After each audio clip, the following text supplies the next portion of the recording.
આજે આપણે સર્વ કોઈ વ્યવહારના નાતે મળ્યા નથી કે કોઈ સગાવાલાને નાતે મળ્યા નથી. આપણે કાંઈ બીજી કોઈ વ્યવહારિક લેતી દેતી પણ નથી. પણ અત્યારે આપણે અહીંયા બધા હળ્યા મળ્યા છીએ તો ગુરુની કૃપાથી મળ્યા છે ને, સદગુરુના નાતે મળ્યા છીએ. વ્યાસ પૂર્ણિમા એટલે કે ગુરુનું પૂજન. આપણા હૃદયમાં જ્યારે પણ ભાવ જાગૃત થાય, જ્યારે પણ આપણે સદગુરુને યાદી કરી અને માનસિક પૂજન કરીએ અથવા પૂજા કરવાનો ભાવ થાય, એટલે દરેક સાધક માટે ગુરુ પૂર્ણિમા જ છે. પણ આ વિશેષ અત્યારે એનો મહિમા ગાવામાં આવ્યો છે, કારણ કે આ ગુરુ બિન છૂટે ન ગ્રંથિ, ગુરુ બિન મીટે ન, ગુરુ બિના મનના સંશય ન ટળે, ભલે વાંચી લ્યો ચારે વેદ. સદગુરુ એટલે દરેક સાધકની માટે સર્વશ્રેષ્ઠ પૂજનીય.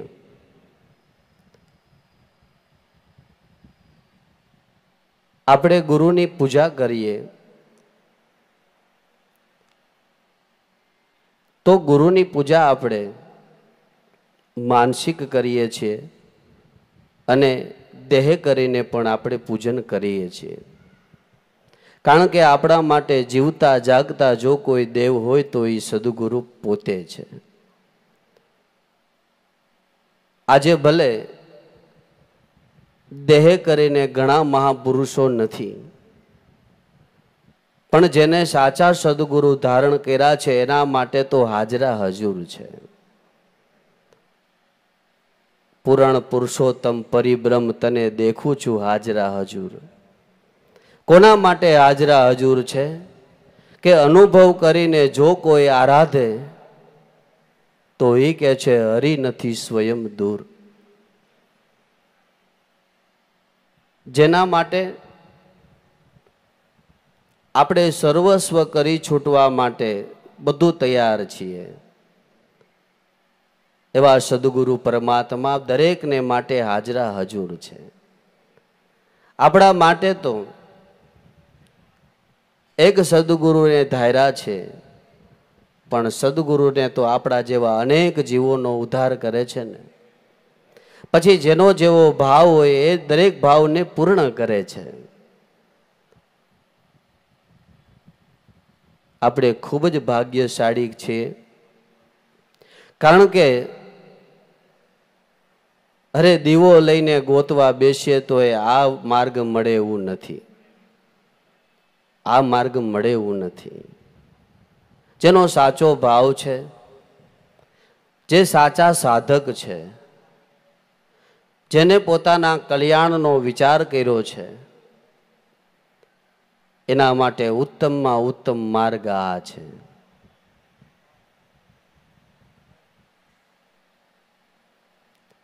જે માર્ગને શોધવા માટે મહાપુરુષોએ અતિશય મહેનત કરી છે, આ માર્ગને ગોતવા માટે ઘણો બધો પુરુષાર્થ કર્યો છે. જ્યારે આપણે બધાને તો સેજે સેજે મેળવ્યું છે, સેજે સેજે મેળવ્યું છે. આપણે બધાએ આપણા મનથી વિચાર કરીએ કે આપણે સદગુરુને પ્રાપ્ત કરવા માટે, ઈશ્વરને ગોતવા માટે શું મહેનત કરી? કાંઈ કરી ખરા? કાંઈ જ મહેનત નહીં. જ્યારે આપણી કાંઈક પૂર્વની કમાઈને લઈને આપણે આવા સમૃદ્ધ સદગુરુ મળ્યા છે, પણ બાપા મળ્યા છે તો હવે માણી લેવાની વાત છે. ખાલી મળ્યા છે એટલું જ નહીં, પણ જે મળ્યા છે એને માણી લેવાની વાત છે. અને જેને માણી લીધા ને એને ઓળખી લીધા છે, ઓળખી લીધા છે.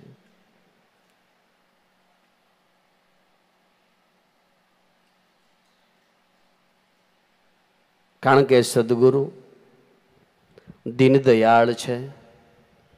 એમને તો દરેકના જીવની ઉપર કૃપા કરવી છે. પણ જો કોઈ સાધક આ માર્ગમાં આવવા માટે તૈયાર થાય તો, અને જો આ માર્ગમાં આવવા માટે જે કોઈ સાધક તૈયાર થાય તો એના ઉદ્ધાર માટે સદગુરુદેવ કાયમની માટે હાજરા હજુર છે. અરે ખાલી કેવળ એના નામ લેવાથી જો કામ થઈ જતા હોય, એવા ઘણા હશે કે જેને ઉગારામ દાદાને જોયા નથી. જો કે અત્યારે તો જોયા હોય એવા જ પુરુષો બહુ ઓછા છે, લગભગ કોઈએ નહીં જોયા હોય. પણ છતાંય જો નાના મોટી કાંઈક સંકટ આવે, કાંઈક મુશ્કેલી આવે તો હે ઉગારામ એવી ધા નાખી દે તોય એના કામ સફળ થઈ જાય છે. તો વિચાર કરો, હે લાભુ દાદા જેવા એ તો ઉગારામ દાદાને પી ગયા કહેવાય ને. એને જાણી લીધા અને માણી લીધા. આપણે તો હજી આમાં થોડીક શંકા છે, આ સાચું હશે કે કેમ, આ બરાબર હશે કે કેમ. હજી મનની અંદર ખૂણે ક્યાંક ક્યાંક શંકા રહી છે. પણ ભક્તિનો માર્ગ એવો છે ને કે ત્યાં બુદ્ધિનું જોર ચાલતું નથી. આમાં તો બુદ્ધિ મૂકી દેવાની વાત છે. જ્યારે બુદ્ધિ મુકાઈ જાય પછી જ આ ભક્તિ માર્ગ ચાલુ થાય છે. એટલે જ દાદાએ પોતાના અનુભવ વાણીમાં ગાયું કે મેલી દેને તર્ક વિતર્ક મનના. એ ખોટા તર્ક વિતર્ક મૂકી દે. આપણે ડોક્ટર પાસે જઈએ, આપણે જે કાંઈ નાના મોટા રોગ થયા હોય, કોઈ ડોક્ટર પાસે જાય અને ડોક્ટર આપને દવા આપે તો આપણે શંકા કરી છે? કોઈ પણ પ્રકારની શંકા ખરી? ડોક્ટર પાસે જાય, ડોક્ટર દવા આપે, દવા લઈને આપણે જે પ્રમાણે ડોક્ટરે આપણે કીધું હોય એ પ્રમાણે દવા ચાલુ કરીએ. પણ એમાં ક્યાંય શંકા કરી? ક્યાંય શંકાને સ્થાન નથી. તો આ ભક્તિ માર્ગ છે. આ ભક્તિ માર્ગે જે આપણે આપણા સદગુરુએ ઓળખાયું છે એમાં દ્રઢ શ્રદ્ધા રાખવાની છે. દ્રઢ શ્રદ્ધા, દ્રઢ વિશ્વાસ કે મને મારા સદગુરુએ ઓળખાયું એ 16 વાલ ને 1 રતી. એનાથી વિશેષ બીજું કાંઈ છે જ નહીં. આવું જ્યારે દ્રઢતા થાય ત્યારે આ ભક્તિ માર્ગ આપને સુગમ થાય છે. મેલી દે તર્ક વિતર્ક મનના. જ્યાં સુધી તર્ક છે, જ્યાં સુધી વિતર્ક છે, જ્યાં સુધી શંકા છે, ત્યાં સુધી ભક્તિ માર્ગ ક્યારેય કોઈને સફળ થતો નથી. જ્યારે શંકાને સ્થાન જ ન રહે, જ્યાં સુધી આપણા મનમાં ગુરુ અને ઈશ્વર વિશેનો જે ભેદ છે એ ભેદ મટતો નથી, ત્યાં સુધી ભક્તિ માર્ગ સફળ થતો નથી. જ્યારે સદગુરુ અને ઈશ્વર બે એક જ રૂપ છે આવું નક્કી થઈ ગયું, એનો ભક્તિ માર્ગ સફળ થાય છે. એનો ભક્તિ માર્ગ સફળ થાય છે. મેલી દે તર્ક વિતર્ક મનના. બસ ગુરુના વચનને ધારો. જે તમને સદગુરુએ ઓળખાયું છે એનું નક્કી કરવી. જે તમને સદગુરુએ જે તમને ચાવી બતાવી, જે શાન બતાવી છે એ નક્કીપણું. તો નિશ્ચળ વ્રતિ કરો ગુરુમાં તો મીટે. હે ભવ ભટકારો હરિજનો નિર્ભય નામને વિચારો. ભાઈ મનુષ્યના કલ્યાણનો માર્ગ હે કેવળ ને કેવળ પોતાના જે ઈશ્વર તત્વ કહેવાય છે એ સુધીનો જે માર્ગ છે એ જ કલ્યાણનો માર્ગ છે. આપણે તો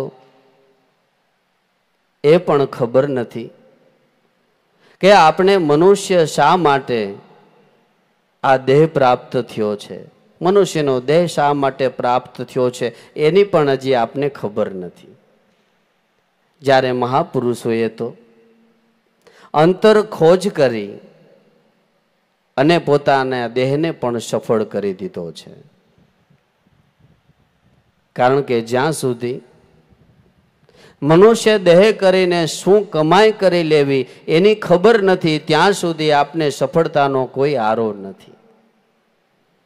આપણે અનેક પ્રકારના મનુષ્ય જોઈએ છીએ. આ ધરતીમાં જેટલા પણ મનુષ્ય છે એ દરેક મનુષ્યનો આ મનુષ્યનો દેહ કેવળ ને કેવળ ઈશ્વરનો ભજન કરવા માટે પ્રાપ્ત થયો છે. ભલે કામ ધંધો ઉદ્યમ વ્યવહાર જે કાંઈ નાના મોટા વ્યવહારો છે એ બધી કરવાની છૂટ છે, પણ એ બધું કરતા કરતા પણ ઈશ્વરનું ભજન એ મનુષ્યના જીવનનો કલ્યાણનો માર્ગ છે. અને ભજન હવે કેમ કરવું, કોનું કરવું, અને જેને આવા સમૃદ્ધ સદગુરુ મળ્યા છે એના માટેનો પ્રશ્ન જ મટી ગયો છે. એને પ્રશ્ન મટી ગયો. અત્યાર સુધી તો ખબર નહોતી, પણ હવે તો સત્સંગ દ્વારા, જ્ઞાન દ્વારા આપને આપણા સદગુરુએ માર્ગ બતાવ્યો છે કે કોનું ભજન કરવું ને કેમ ભજન કરવું. નિશ્ચળ વ્રતિ કરો ગુરુમાં તો મીટે ભવ ભટકારો. તો ભવો ભવનો ભટકારો મટી જાય જો એકવાર નિશ્ચળ વ્રતિ થઈ જાય. નિશ્ચળ વ્રતિ એટલે કે જે આપણી બાહિર વ્રતિ ફરી રહી છે, જે અનેક પ્રકારના વિષયોની અંદર આપણી વ્રતિ છે, એ વિષયોમાંથી મુક્ત થઈ અને જે આત્માના કલ્યાણ માટે જે વ્રતિ કેવળ ને કેવળ ભજનમાં વળી છે એ નિશ્ચળ વ્રતિ છે. તો આવી વ્રતિ થાય ક્યારે? નિશ્ચળ વ્રતિ ક્યારે થાય? કે જે સાધક નિત્ય નિત્ય કાયમની માટે અભ્યાસ કરે. અભ્યાસથી જ સફળતા પ્રાપ્ત થાય છે. અભ્યાસ કર્યા વગર આ સફળ થતું નથી. કેવળ ને કેવળ નિત્ય અભ્યાસથી જ નિશ્ચળ વ્રતિ થાય છે. અને એ નિશ્ચળ વ્રતિ જો ગુરુના સ્વરૂપમાં સ્થિર થઈ ગઈ તો આ જીવ અનુભવના ઘરમાં આવી જાય છે. નિશ્ચળ વ્રતિ કરો ગુરુમાં, હે મટી જાય ભવ ભટકારો, હરિજનો નિર્ભય નામને વિચારો. નિર્ભય બની જવું છે તો ઉગારાબ દાદા કે આ નામને વિચારો, એનું ભજન કરો. આ જગતમાં જીવ માત્ર ને ડર છે, અને એ ડર મરી જવાનો જ છે ને. મરી જવાનો જ છે ને.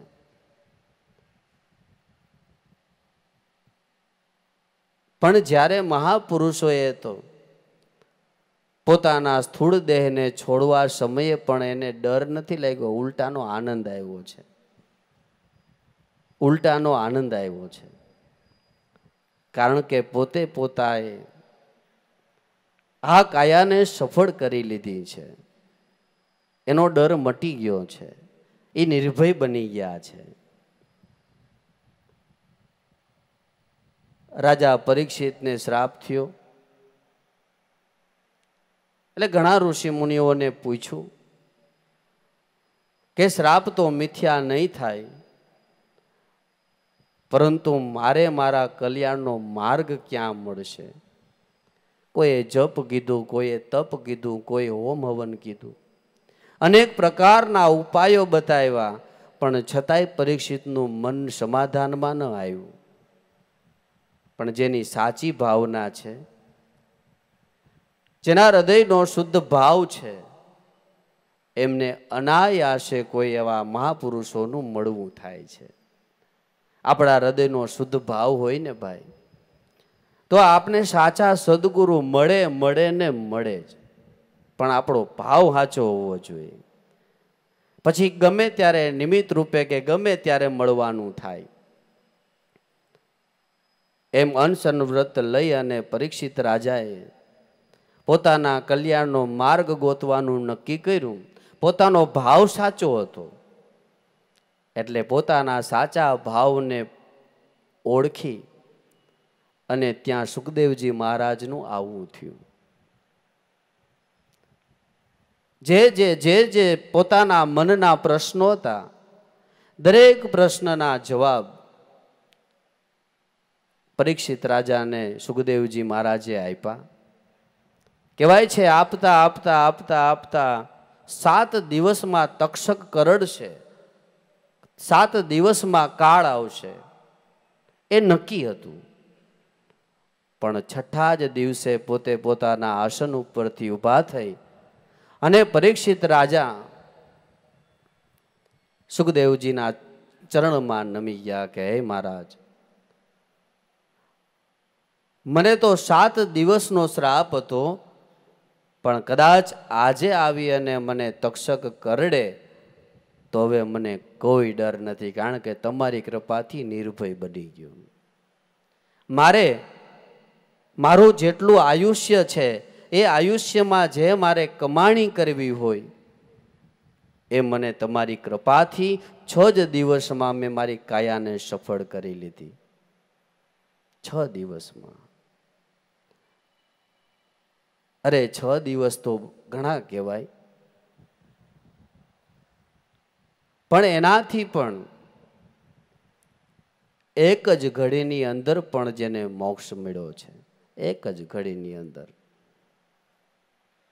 એવા પણ મહાપુરુષો છે કે જેને બહુ સમય નથી મળ્યો, પણ છતાંય સમય ન મળવા છતાંય થોડા જ ક્ષણોની અંદર આ મોક્ષ ગતિને પ્રાપ્ત થયા છે.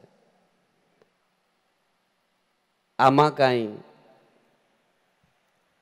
સમય મર્યાદિત નથી.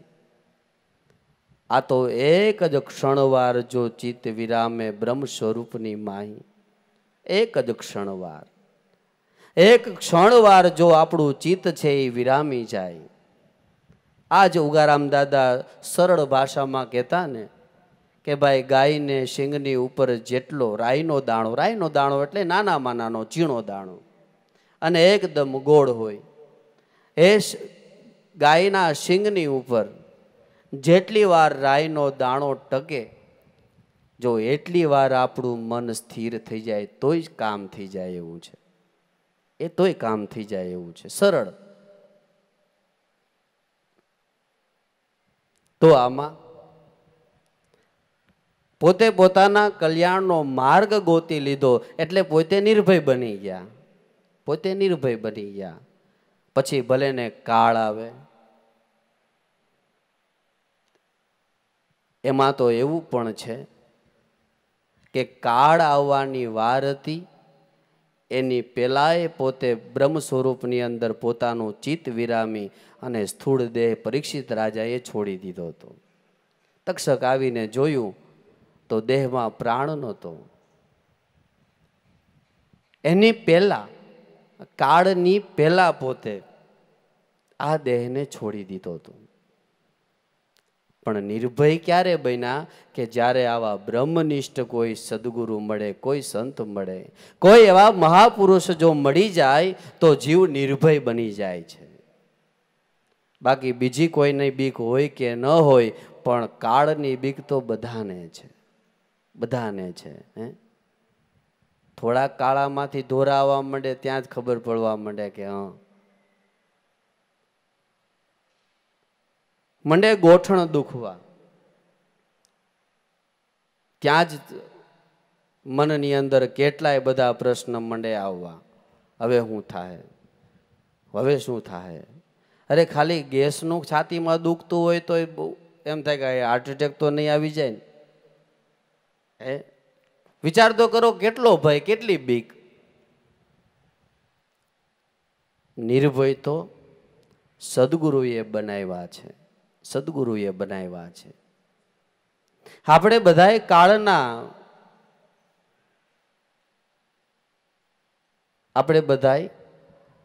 કાળના અંડરમાં છીએ, જ્યારે મહાપુરુષોના વશમાં કાળ છે. તો આવું નિશ્ચળ વ્રતિ કરો ગુરુમાં, મિટે ભવ ભટકારો, હરિજનો નિર્ભય નામને વિચારો. આ અખંડ અવિચળ આત્મા, નહીં જાત વર્ણ વિકારો. અખંડ અવિચળ આત્મા, આત્મા છે એ અખંડ છે, અવિચળ છે, અવિનાશી છે. એને જાતિ નથી, એને વર્ણ નથી, એને મારું નથી, એને તારું નથી, એને અગ્નિ બાળી શકતો નથી, એને પવન ઉડાડી શકતો નથી, પાણી પીંજવી શકતું નથી. આ જે સ્વરૂપ છે એ અખંડ આત્મા છે. એને જાતિ કે વર્ણ કે એવું કાંઈ છે નહીં. આ જાતિ અને વર્ણ તો બધુંય આ મનુષ્યએ ઊભો કરેલું વર્ણ વ્યવસ્થા છે. બાકી આત્માને કોઈ જાતિ નથી, અજાતિ છે. અને જે આત્મા છે એ જ પરમાત્મા છે. અરે ઈશ્વરના ઘરની અંદર કાંઈ જાતિ ભાતિ નથી, તો હવે આપણા મનની અંદર કોણ જાણે ક્યાંથી આ ઢૂસું ભરાઈ ગયું છે, સમજાતું નથી. અરે માણસ છે એ ગાયને અડીને અભડાતો નથી, કૂતરાને અડીને અભડાતો નથી, બીજા ત્રીજા કોઈ પશુઓને અડીને અભડાતો નથી. તમે જુઓ તો ખરા, માણસ માણસને અડીને અભડાય છે. અને પાછું જ્યાં જોવે તો ત્યાં વાક્ય તો એમ વિચારે કે માનવ સેવા એ પ્રભુ સેવા. માનવ સેવા એ પ્રભુ સેવા, પણ ખાલી વાંચી જાણીએ છે, પણ માણસને જોઈને સુખ ચડે છે. આ કેટલું બધું કોજાણે કોને દ્રઢ કરી દીધું છે, જ્યારે મહાપુરુષોના મનની અંદર જાતિ ભાતિ એવું કાંઈ છે નહીં, કાંઈ છે નહીં.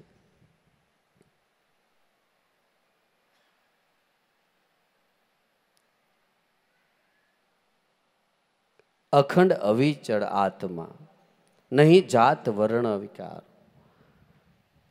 જે નિસ્દિન ગાજે ઘટમાં, મન પવનથી ન્યારો, હરિજનો નિર્ભય નામને વિચારો.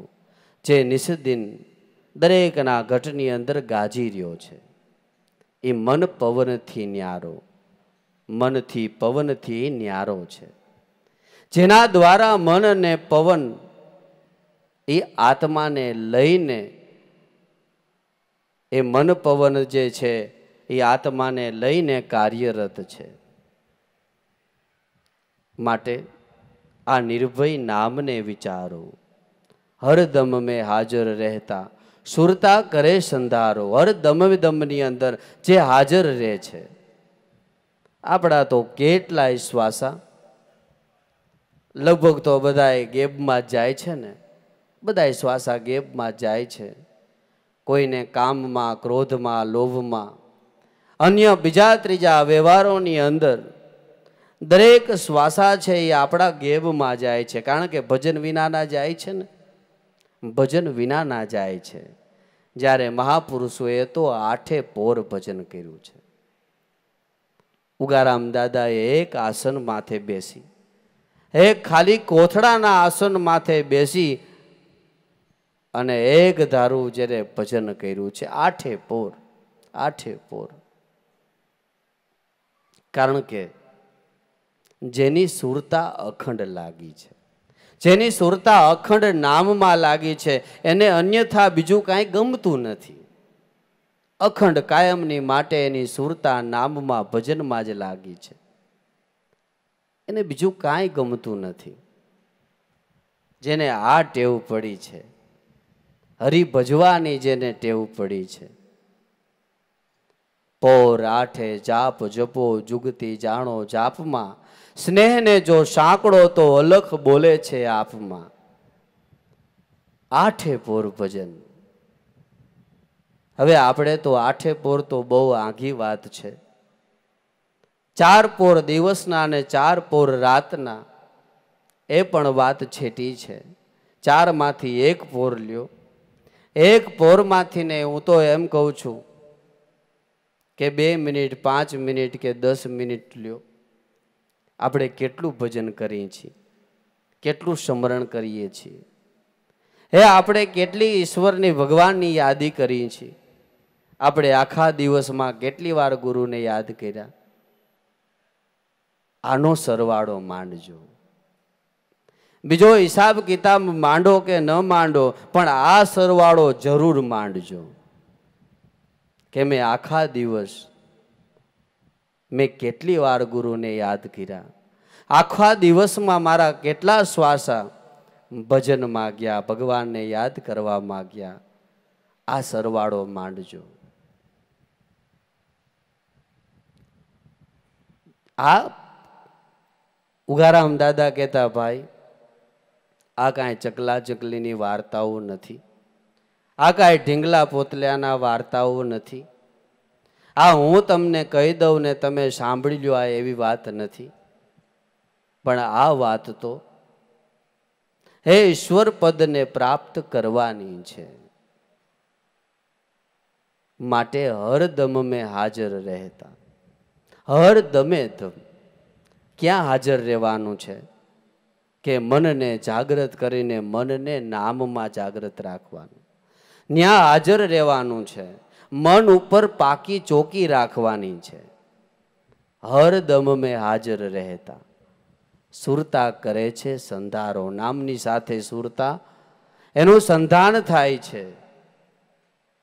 આ ઓહંગ અને સોહમ બે તાર ગાજે, એમાં વાગે છે એક તારો હરિજનો નિર્ભય નામને વિચારો. જેને અખંડ ધૂન લાગી છે, જેને અખંડ ભજન લાગ્યું છે, એને બીજી રોચક વાતની અંદર મજા આવતી નથી, એને ક્યાંય બીજું ગમતું નથી.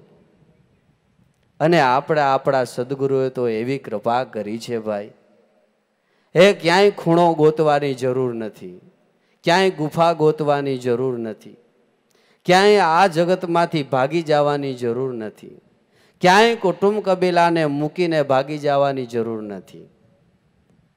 જરૂર શું છે કે મનની ઉપર ચોકી રાખીને ભજન કરવાની જરૂર છે. કદાચ 1 લાખ માણસની વચ્ચે બેસીને પણ આપણે આપણું કામ થાય એવું છે. આટલું સરળ, આટલું સીધું. આ સીધામાં સીધો હું કહું છું માર્ગ છે. કોઈ કર્મ કરવાની જરૂર નથી. જ્યાં છો જેવા છો દરેક જગ્યાની અંદર જઈ અને કદાચ આ દેહ આપણો અશક્ત બને, કદાચ બીમાર થાય, કદાચ ખાટલે થાય, કદાચ રોગિષ્ટ થાય, પણ છતાંય ખાટલામાં પડ્યા પડ્યા પણ ભગવાનનું ભજન થાય એવો માર્ગ છે. સહેલામાં સહેલો માર્ગ, સહેલામાં સહેલો. બાકી અમુક પ્રકારના યોગ હોય, હઠ યોગ હોય, અમુક પ્રકારની સાધનાઓ હોય. હાલો કદાચ આપણો દેહ સશક્ત હોય, બળવાન હોય, તો અમુક પ્રકારના આપણે યોગ કરી શકીએ, પણ અમુક ઉંમર પછી કાંઈ થાય નહીં. પણ આ માર્ગ તો એવો છે કે કદાચ ને આપણે ખાટલામાં સૂતા હોય, કદાચ ને ગમે તેવો રોગ હોય, પણ જેની સુરતા સદગુરુમાં વિરામી છે એ ત્યાંય પણ ભજન કરી શકે છે. કારણ કે આ અવલ કવલની સાધના, એનું કોઈ સહેજે સ્મરણ કરજો. આ અનાદિ વચન છે ગુરુદેવનું, ધ્યાન તમારા નાભીમાં ધરજો. અવલ કવલ એટલે શ્વાસ અને ઉશ્વાસ. આ શ્વાસ ઉશ્વાસની સાધના છે. અવલ કવલની સાધના, એનું કોઈ સહેજે સ્મરણ કરો. સહેજે સ્મરણ એટલે જે આપણામાં શ્વાસા હાલે છે એ સહજ છે. આપણે બધું ભૂલી જાય પણ આપણે શ્વાસ લેવાનું ભૂલીએ ખરા? કે આજ તો બહુ થયો, આજ તો એવા કામની અંદર અટવાઈ ગયો કે શ્વાસ લેવાનું ભૂલી ગયો. એવું ખરું કે આજ તો હું ભૂલાઈ ગયું, શ્વાસ જ ન લીધો? આપણામાં સહજ શ્વાસા ચાલે છે. એ સહજ શ્વાસામાં સહજ રીતે જે આપને આપણા સદગુરુએ જે શાન બતાવી છે એ શ્વાસની અંદર મેળ કરવાનો છે. એ આ અવલ કવલની સાધના એટલે શ્વાસ ઉશ્વાસની સાધના. એનો કોઈ સહેજે સ્મરણ કરે, સહજમાં સ્મરણ કરવાનું છે. આ અનાદિ વચન છે ગુરુદેવનું, ધ્યાન તમારી નાભીમાં ધરજો. અનાદિ વચન એટલે દાદા ઘણી વાર કહેતા કે ભાઈ આ ધર્મ મારો એકનો નથી, કાંઈ આ મેં ઉપજાવેલો નથી, આ મારા ઘરનો નથી, પણ આ તો આદિ અનાદિનો છે. જ્યારથી આ પૃથ્વીનો પાયો મંડાણો ત્યારથી તો લઈને અત્યાર સુધી તો ધર્મ તો બાપા એક જ છે. અને એ ધર્મની હું તમને ઓળખાણ કરાવું છું.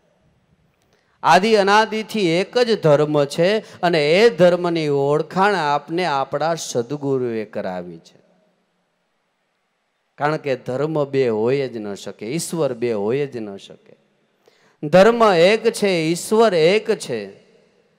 જો આવું મનથી નક્કી થઈ જાય તો જે ધર્મમાં ચાલે છે જે ઝઘડા એ ઝઘડા જ બંધ થઈ જાય.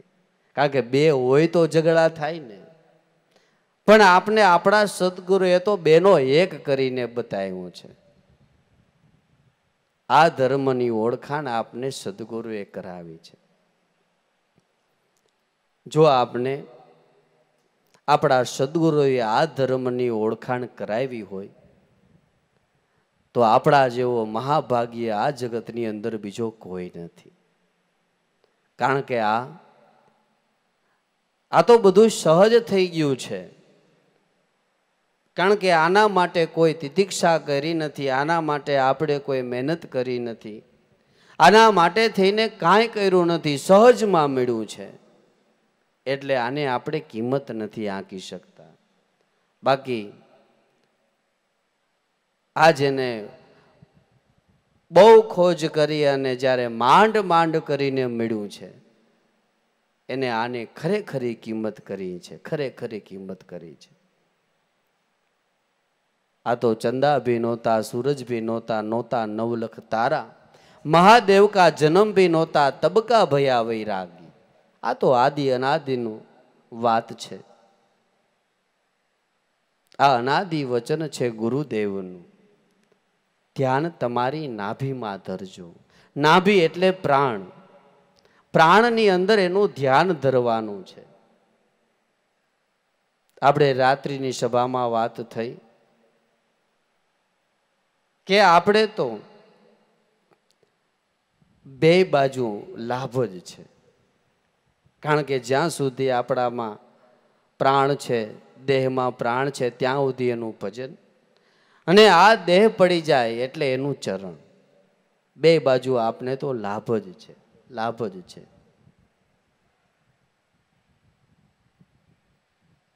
તો આ અનાદિ વચન છે ગુરુદેવનું, ધ્યાન નાભીમાં ધરજો. નાભી એટલે પ્રાણ. જે આપણા ઘટની અંદર જે પ્રાણ ગાજી રહ્યો છે ત્યાં ધ્યાન ધરવાનું છે. કારણ કે સદગુરુએ કૃપા કરી આ કિયો હે નામ ઉજિયારો, ઉગારામ ગુરુદેવ હમારા હીરસાગર છે કિનારો. ઉગારામ દાદા કે મારા સદગુરુ હીરસાગર દેવ કિનારો છે, કિનારો છે. કારણ કે સદગુરુ એ દરેકની માટે એ જ કિનારો છે, એ જ બાવડી ઝાલનાર છે. બાકી બધાય જે કાંઈ સંબંધો છે એ બધાય સ્વાર્થના છે.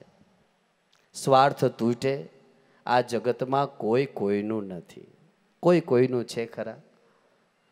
કોઈ કોઈનું જગતમાં નથી. પણ જ્યારે ગુરુ છે એ દરેક આપણા સંબંધ તૂટી જાય ત્યારે સદગુરુનો સંબંધ અકબંધ છે. એ બાવડી છેલ્લે એ ચાલે છે. એ આપણો ઉદ્ધાર કરે છે, એ આપણો ઉગારો કરે છે. કારણ કે પોતાના માયના છે ને ભાઈ, પોતાના માયના છે. પછી આપણો જેવો ભાવ, જેવો પ્રેમ, જેટલી શ્રદ્ધા એ પ્રમાણે આપણા કામ થાય છે. સદગુરુ આપણો કિનારો છે. ગુરુ આપણો કિનારો છે. ઉગારામ દાદા કે હીરસાગર દેવ મારો કિનારો છે. મને એવા સમૃદ્ધ સદગુરુ મળ્યા કે આ ભવસાગરનો કિનારો આવી ગયો. જ્યારે હીરસાગર બાપા જ્યારે ઉગારામ દાદાને મળ્યા ન હતા એ પહેલા પણ ઘણી ખોજ હતી. એક બે વાર તો પોતે ઈશ્વરની ખોજ માટે ઘર છોડીને પણ નીકળી ગયા છે. પાછળથી મોટા બાપા લીંબા બાપાને એ બધાય ગોતી અને ફરી પાછા લાવતા. પણ એની ઝંખના જેવી હતી, ઈશ્વરને ગોતવાની ઝંખના જેવી હતી. હવે આપણે શું કર્યું? હાલો એ કયો. આપણે કાંઈ કર્યું ખરા? આપને બધાને તો સહેજમાં મળી ગયા છે, સહજમાં મળી ગયા છે. જ્યારે આ બધાય મહાપુરુષોએ તો કેટલી તિતિક્ષાઓ કરી છે, અને જ્યારે સાચી વસ્તુ મળી એટલે મન સમાધાનમાં આવી ગયું. અને મન સમાધાનમાં આવી ગયું એટલે એનું કામ થઈ ગયું, એનું કામ થઈ ગયું. સદગુરુ કાયમની માટે દીન દયાળ છે. દરેકના જીવ માથે એને કૃપા જ કરવી છે, કૃપા જ કરવી છે.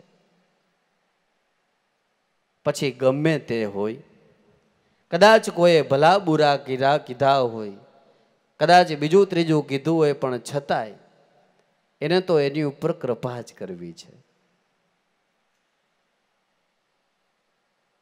એક સંઘ, વાણિયાનો સંઘ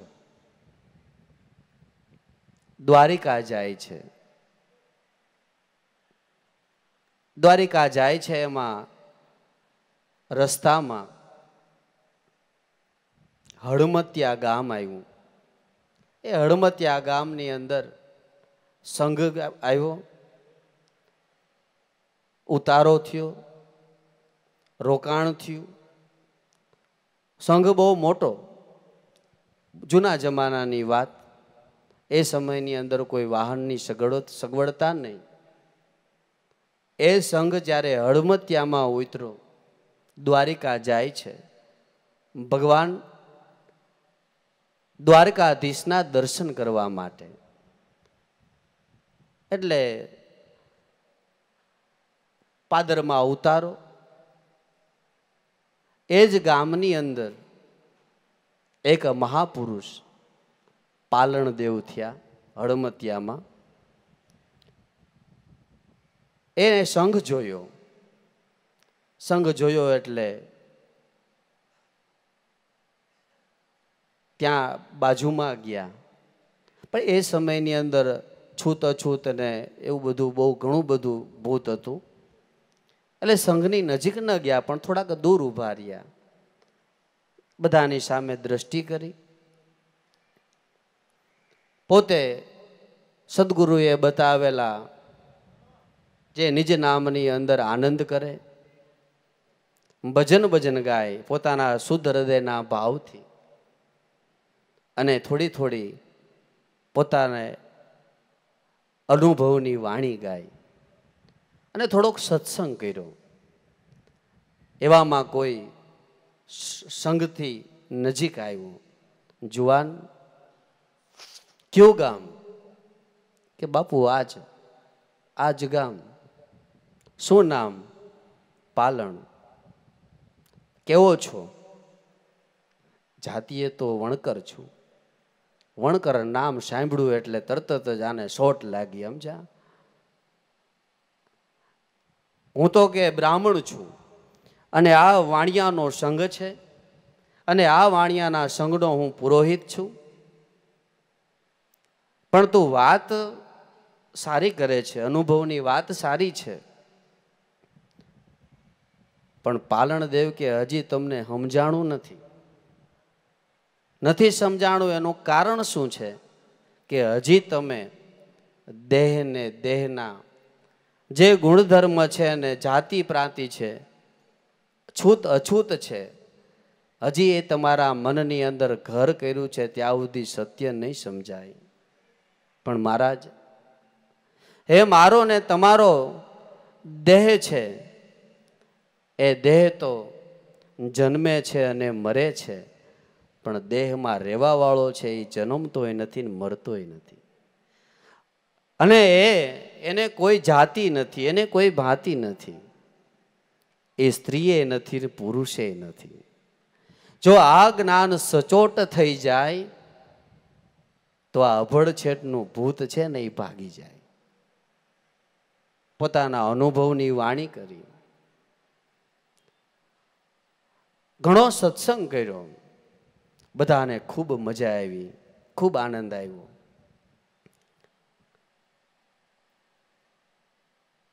તો ઠીક, હાલો હું જાઉં. રજા લીધી, થોડાક આગળ ગયા, કારણ કે પોતે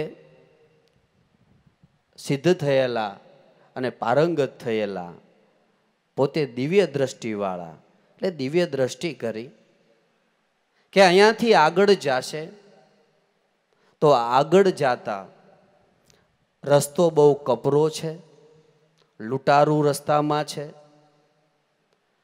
આ સંઘને લૂંટી લેશે અને આમની ભેગા સ્ત્રી છે, નાના બાળકો છે, એમને પણ નુકસાન થશે. એટલે મારો ધર્મ છે કે આને પાછા વાળવા. રસ્તામાંથી ફરી પાછા આવ્યા, આવીને બે હાથ જોડીને કીધું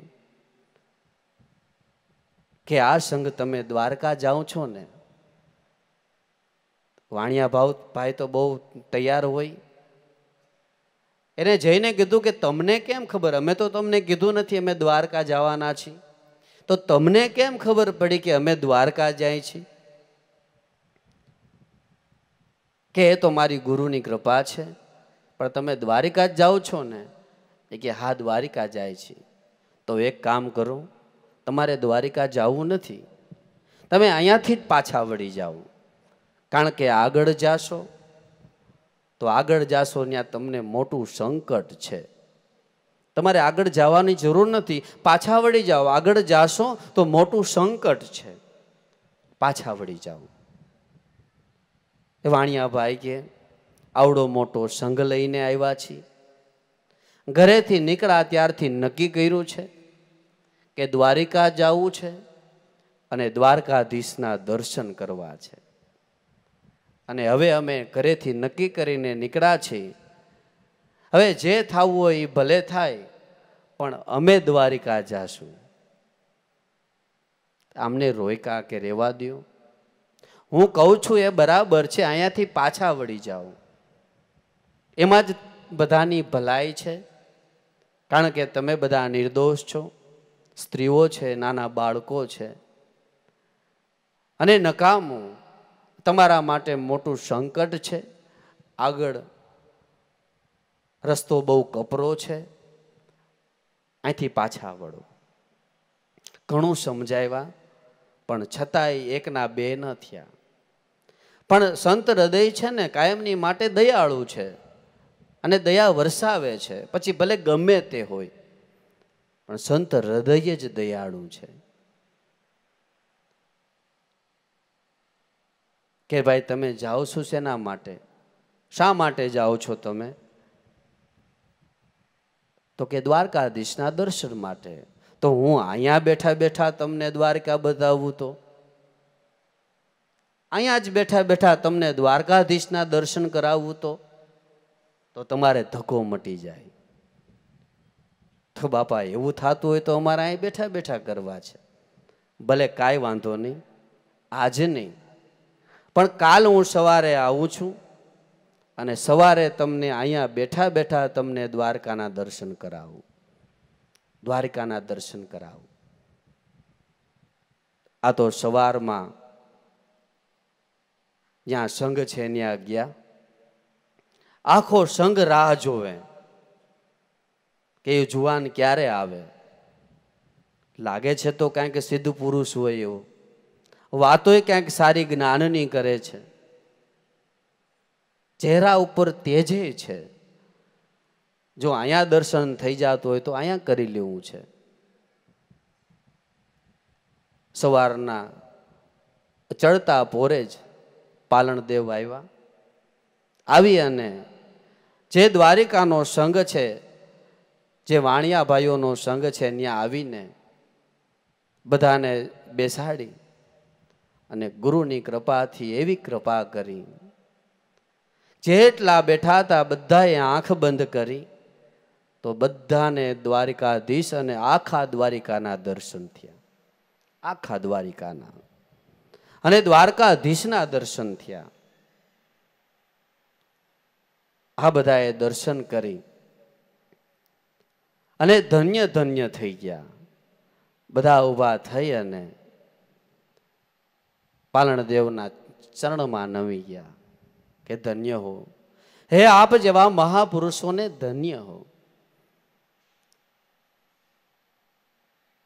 અને આજની તારીખમાં પણ એના જે વારસાઈઓ છે એ આજની તારીખમાં એ ત્યાં દર વર્ષે આવી અને માનતાઓ ધરે છે. તો બેઠા બેઠા દ્વારિકાના દર્શન કરાવ્યા.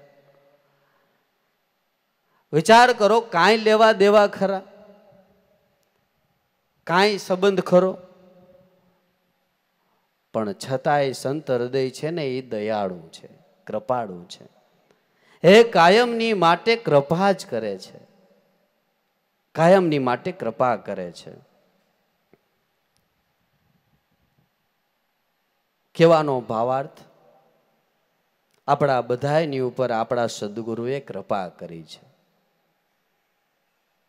નહીતર વિચાર તો કરો, ક્યાં કોના જન્મ, ક્યાં કોના કાંઈ નાતે નેડો નહીં, પણ છતાંય આજે આપણે બધા એકમેક મળીને બધા ગુરુના ગુણ ગાય છે. આ એની કૃપા છે.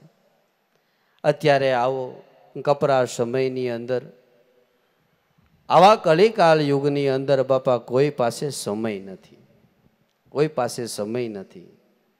પણ છતાંય આપણે બધા અહીંયા ગુરુ પૂર્ણિમા નિમિત્તે એડા મળ્યા છીએ. એ બધાના હૃદયની અંદર ભાવ છે, ગુરુ પૂજનનો ભાવ છે, સદગુરુ પ્રત્યેનો ભાવ છે. એ ખરેખર મારા નાથની કૃપા છે, કૃપા છે. એની કૃપા વગર કાંઈ થતું નથી, એની કૃપા વગર થતું નથી. અત્યારે આ સમયની અંદર હે પિતાને પોતાના પુત્રને સલાહ દેવાનો સમય નથી. જ્યારે આપને આપણા સદગુરુએ બધા પ્રકારનું જ્ઞાન આપ્યું છે, બધા પ્રકારનું. મને નામ તો મને ખ્યાલ નથી. એક ભાઈ મને સવારમાં મળ્યા હતા, સવારે મળ્યા હતા, લગભગ સવારે જ મળ્યા. લગભગ એની ઉંમર 60ની ઉપર, લગભગ 70ની આજુબાજુમાં હશે. મને કે કૃપા કરો, ડાયાબિટીસ છે. હવે 60 વર્ષે તો હવે અત્યારે નાના બાળકોને ડાયાબિટીસ આવે, તમે તો ઘણો પંથ કાપ્યો છો. હવે આ દેહના રોગ તો આવે ને જાય, મટે ને થાય. આ ગુરુ પાસે કે સદગુરુ પાસે આ માંગવાની વાત નથી. અરે મારા નાથ, મારે જેટલું થાય એટલું મારાથી ભજન થાય એવી કૃપા કરજો, આ માંગણી કરી લેવાની છે. તમારું ચરણ મને પ્રાપ્ત થાય, આ માંગણી કરવાની છે. બાકી જીવની જંજાળ ક્યાં ખૂટે એમ છે ભાઈ? એ ખૂટે એમ છે? ગમે એટલા વર્ષો વયા જાય છતાંય આ જીવનો જંજાળ ક્યારેય ખૂટે એમ નથી. અરે અંત વેળા સુધી આ ખૂટે એવું નથી. તો આવા સદગુરુ આપને મળ્યા છે અને આપણે આપણા કલ્યાણના સવાલો પૂછીએ, એના પ્રશ્નો પૂછીએ. ભજન કેમ નથી થતું એના પ્રશ્ન પૂછીએ. મારી મનની સ્થિરતા નથી થતી એની પ્રશ્ન પૂછીએ. ઠીક છે, દયાળુ છે, કૃપા કરે છે, એમાં ના નહીં. પણ હાલો કદાચ અત્યારે તમે આશીર્વાદ મેળવી અને એકવાર રોગમાંથી મુક્ત થયા એટલે થીગડું માર્યું. હો ભાઈ, હા, એમાંથી મુક્ત નથી થયા. સદગુરુએ આપણી ઉપર કૃપા કરી એટલે આ જન્મ પૂરતું થીગડું માર્યું કહેવાય. જોકે હવે થીગડાના જમાના ગયા.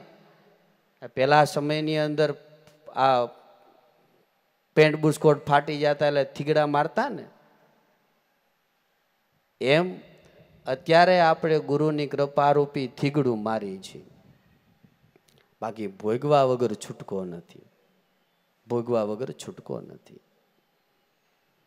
રામકૃષ્ણ પરમહંસ ગળાનું કેન્સર, અસહ્ય રોગ, એની પીડા એટલી કે એના શિષ્યોથી જોવાતું નહોતું. ગુરુ મહારાજને તો મનમાંય નહીં, રામકૃષ્ણ પરમહંસને મનમાંય નહીં.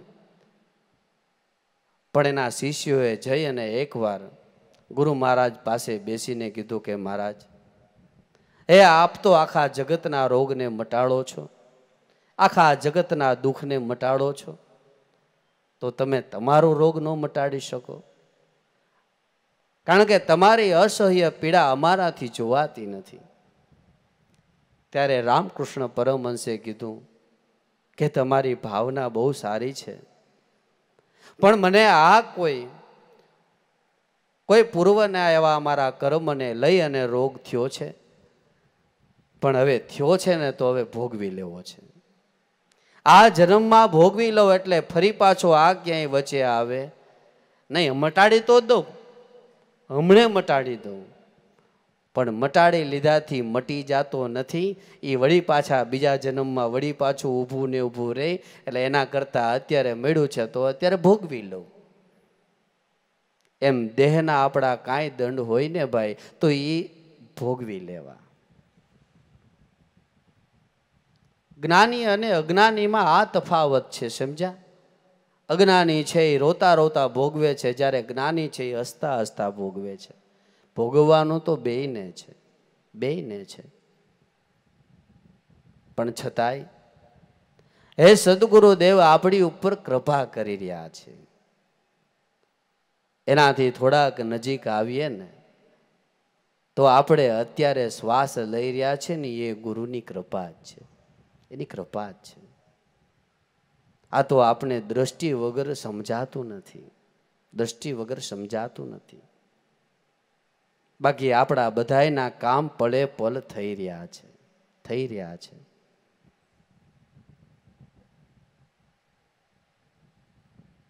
આવા સદગુરુ દયાળુ, કૃપાળુ અને કરુણા નિધાન છે. દરેકની માથે કૃપા કરી રહ્યા છે. માટે અત્યારે આ ગુરુ પૂર્ણિમા નિમિત્તે આપણે બધા હેડા મળ્યા છીએ. આ ગુરુ પૂર્ણિમા તો દર વર્ષે આવે છે, દર વર્ષે ઉજવીએ છીએ, દર વર્ષે હળી મળીએ છીએ. દર વર્ષે આપણે આ સાનિધ્યમાં રહી અને ભજન સત્સંગનો લાભ પણ લઈએ છીએ. તો ભાઈ જ્યારે જ્યારે આપણે સદગુરુને મળીએ ત્યારે એના ચરણમાં રહી અને પ્રાર્થના કરવાની છે કે હે મહારાજ, હે મારા નાથ, હે સદગુરુ, હે આપ તો કરુણાના ભંડાર છો, અમારી ઉપર કૃપા કરો અને અમારાથી જેટલું બને એટલું ભજન થાય, સારા વિચાર આવે, બસ એ માંગણી કરવાની છે. અત્યારે માણસ એટલો બધો બીજી થઈ ગયો છે કે વાત જ પૂછોમાં, વાત જ પૂછોમાં. સવારથી લઈ અને સાંજ સુધી એક પેટની ડબરી ભરવા માટે કેટલાય પ્રકારના ન કરવાના કર્મો કરે છે. જોકે આ બધાય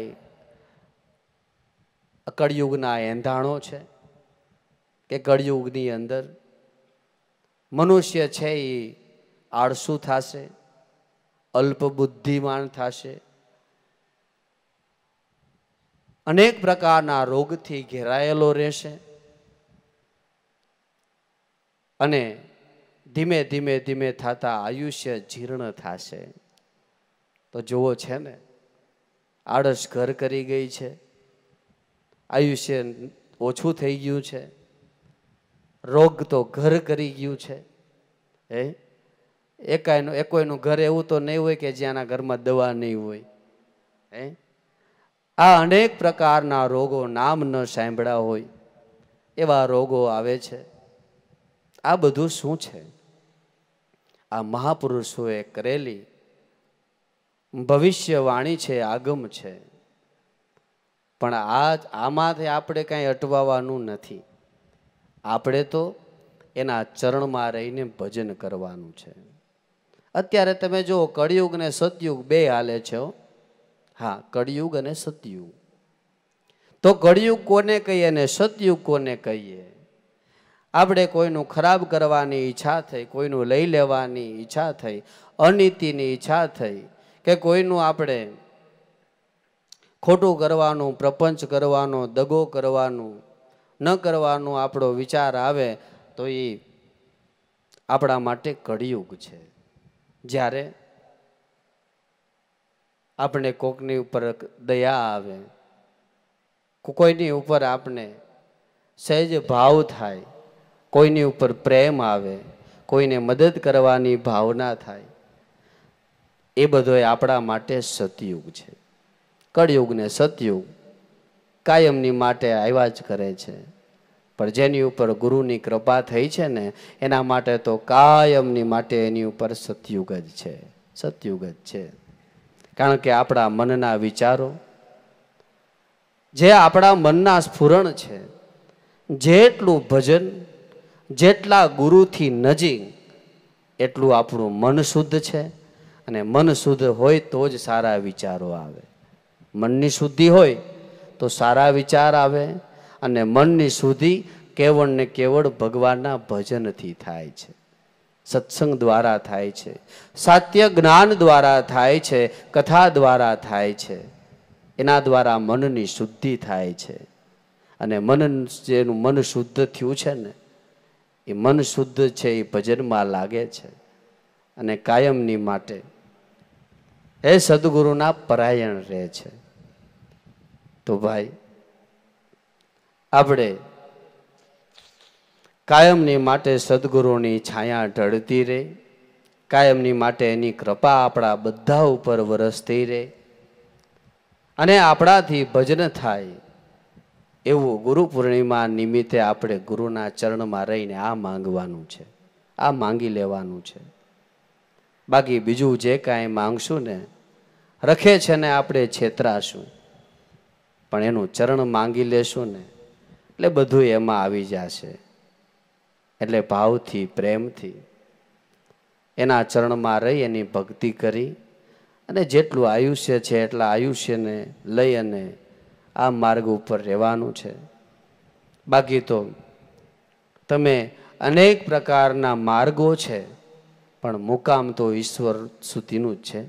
ઈશ્વરનું ભજન એ સત્ય માર્ગ છે. અને એ માર્ગે જવાનું આપને સમજણ આપણે સદગુરુએ આપી છે. એ સદગુરુના વચન ઉપર વળગી રહેવું અને એના ચરણમાં રહીને બાપા ભાવથી ભક્તિ કરી લેવી. હવે સમય અનુસાર જે રીતે સ્વયંસેવકો બધા આપણને કહે પ્રમાણે જ્યારે જમવાનો હાંકલ પડે ત્યારે જે પ્રમાણે કહેવામાં આવે એ પ્રમાણે બધાને જાવું.